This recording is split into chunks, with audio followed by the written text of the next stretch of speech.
Como Exu se tornou o diabo no imaginário popular, ou como Exu foi demonizado.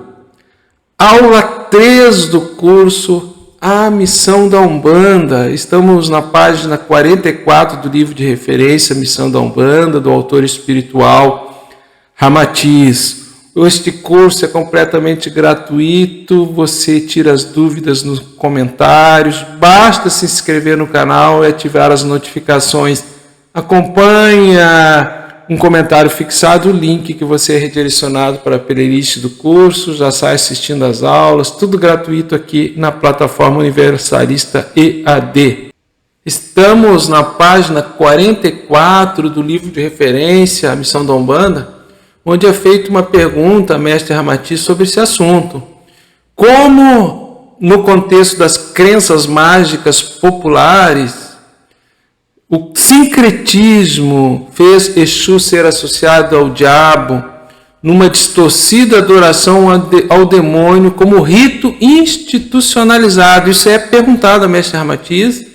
E veja bem, rito institucionalizado, então nós temos até os dias de hoje centros que fazem rito de Exu como se Exu fosse de fato demônio, fosse esse ser das trevas, né? Esse ser infernal que tudo faz no toma lá da cá, na troca. Vamos entender como um orixá partícipe da gênese divina, vamos entender o contexto de época da diáspora africana, o que aconteceu para esse orixá, Exu, partícipe da gênese divina, central e indispensável na cosmovisão de mundo iorubá, essa cultura de origem. O que houve aqui nesse processo de aculturação, de sincretismo, que esse orixá, uma emanação da consciência suprema, divina, se transformou no demônio, no diabo do imaginário popular católico que se imbricou por meio desta tradição. Precisamos falar um pouco do que houve na época do sincretismo, na época da escravatura. Os africanos eram obrigados a seguir o catolicismo. Quando batizados, recebiam um nome português e tinham de frequentar as missas aos domingos. Os sacerdotes iorubás, entre outras nações africanas que passaram a viver no Brasil, imediatamente identificavam cada santo católico com alguma das personagens míticas que ilustravam os orixás, aceitando esses santos prontamente por sua índole espiritual, mística e universalista. Então, por trás das formas, dos nomes dos santos católicos, os africanos enxergavam o orixá e faziam essa associação naturalmente, né? Essa associação mística e espiritual. Posteriormente, o sincretismo teve a propriedade de favorecer a inclusão social da Umbanda no momento de perseguição e preconceito. Você sabia que as primeiras tendas de Umbanda, os primeiros terreiros, se não tivesse um nome católico, não teriam seu registro na junta comercial? Ao contrário do início do processo sincrético, em que os africanos fingiam adorar os santos católicos para não sofrerem duras penas dos senhores feudais, essa fusão de diferentes cultos e doutrinas religiosas após a libertação dos escravos sofreu uma reinterpretação com o espiritismo, ocasião em que as fachadas das tendas e dos estatutos de fundação tinham denominação espírita, associado a um santo católico, para seus integrantes não serem perseguidos pela polícia.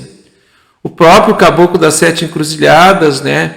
Tenda espírita Nossa Senhora da Piedade, tenda espírita São Jerônimo, tenda espírita São Jorge, as primeiras tendas fundadas, né?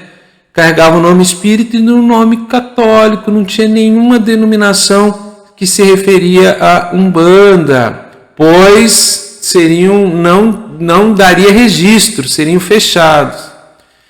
Durante a escravidão, os africanos construíam seus altares eram obrigados a colocar os santos católicos na parte superior, mas na parte inferior fixava os fundamentos dos orixás.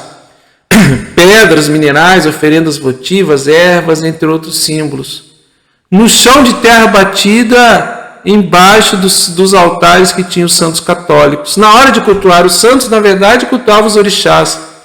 E assim conseguiam realizar seus transes ritualísticos sem que os homens brancos, os senhores e clérigos da vizinhança, os proibissem. Aí está a centralidade do processo do sincretismo, começou aí.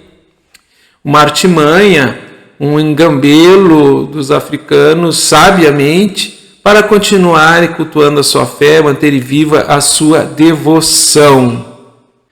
Essa situação, de alguma forma, conduziu a uma armadilha no imaginário popular. Nos diz Ramatiz que, tendo em vista a dualidade da escolástica católica, quer dizer, Deus e o diabo, os orixás, tendo sido santificados, inevitavelmente faltava encontrar uma figura representativa do diabo.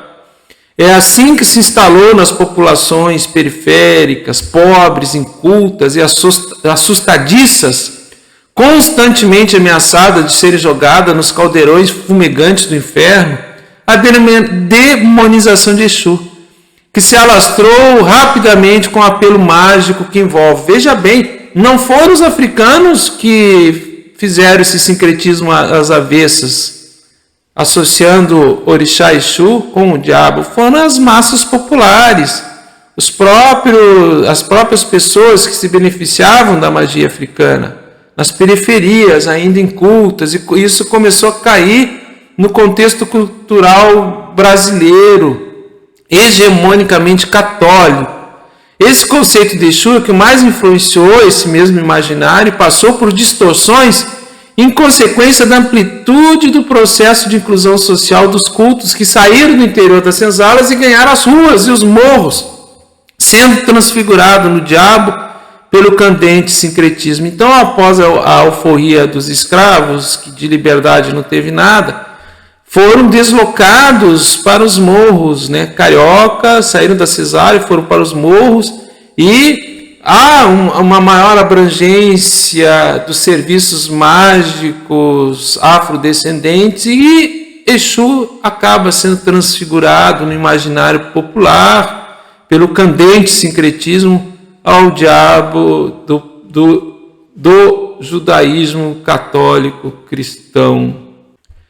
Olha que interessante que Ramatiz nos diz.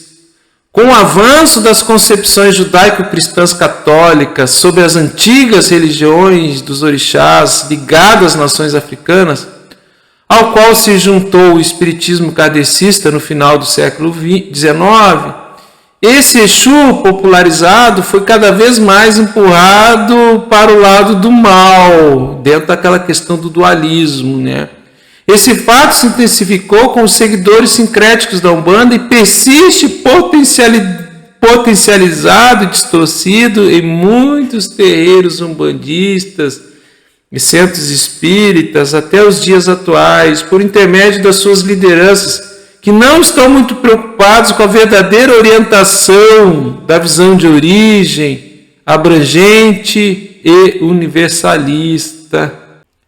O próprio símbolo de Exu nas aldeias africanas, um falo em riste, um pênis em riste na entrada das aldeias, simbolizando fertilidade, procriação, que para o africano, quanto mais filhos, é sinal de prosperidade, de progresso, mais mãos para trabalhar, na lavoura. E os primeiros clérigos católicos, quando chegaram em África, imediatamente associaram isso ao demônio, pois o sexo é demonizado, é pecado.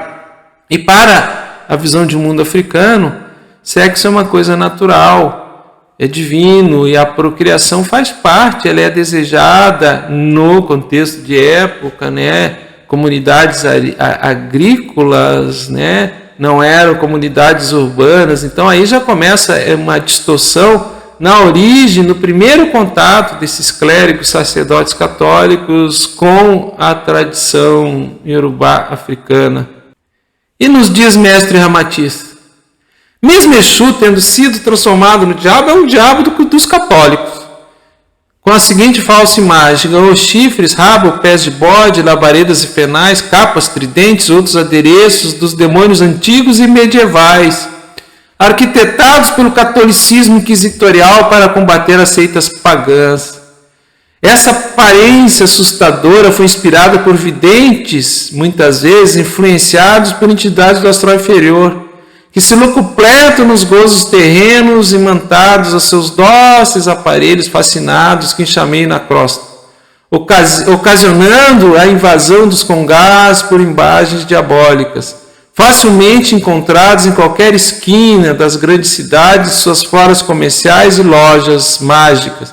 Hoje em dia até diminuiu, vamos dizer assim, essas imagens diabólicas existem ainda, sim, mas diminuiu significativamente. O astral inferior, nos diz mestre Ramatiz, alter ego da maioria dos homens, conseguiu dar um perfil psicológico ao orixá Exu de beberrão violento, infiel e destemido, e atribuiu a Exu palavras chulas de baixo escalão, introduzindo o falso no verdadeiro, o engambelo no trabalho dos verdadeiros e genuínos Exu luminares da luz divina. Em verdade, nós fomos alvo de um processo de aculturação muito intenso, né, pelo catolicismo medieval. E aí também, dentro do contexto da Inquisição, era a aculturação para dominar. Então você tinha que desfazer da crença, da fé do outro, da devoção do outro, para dominá-lo, absorvê-lo e dominá-lo. Lembro que no contexto das cruzadas, dos bandeirantes e outros movimentos de expansão do catolicismo medieval aqui para a América Latina, tivemos uma encíclica papal, né, que negros e africanos não tinham almas. Então, se eles fossem queimados ou torturados, não teria problema nenhum.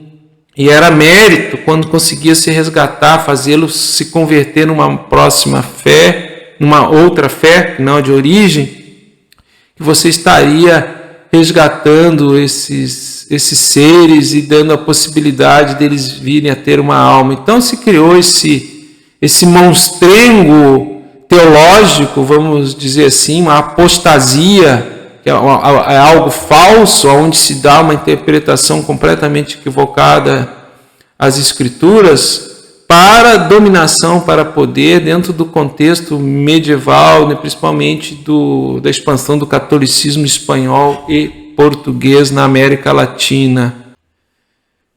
Espero ter contribuído com o nosso entendimento de como Exu foi demonizado, como Exu se tornou o diabo no imaginário popular. Exu não é o diabo, Exu não é o demônio, Exu é um orixá divino como todos os demais, que tem um efeito especular no ser humano. Muitas vezes o comportamento humano, no aspecto negativo da personalidade, é associado ao orixá, mas não é o orixá na sua essência, porque o orixá, todos eles em essência, são virtudes, são perfeições, uma expansão da consciência suprema, Olodumare, Zambi, Shiva, Krishna, Maomé, seja que nome você dê, grande arquiteto do universo, seja Tupã, seja o nome que você dê a Deus, é uma única consciência suprema. Exu, partícipe da gênese divina, um orixá central na cosmologia, nesta visão de mundo, dentro dessa tradição, é sempre bem-vindo. Laruê Exu, Laruê Exu, Laruê Exu, que não nos falte a disciplina e a organização de Exu em nossas vidas. Deixe os comentários, estarei lendo a todos, respondendo se necessário. Meu muito obrigado, até a nossa próxima videoaula aqui no canal Universalista EAD.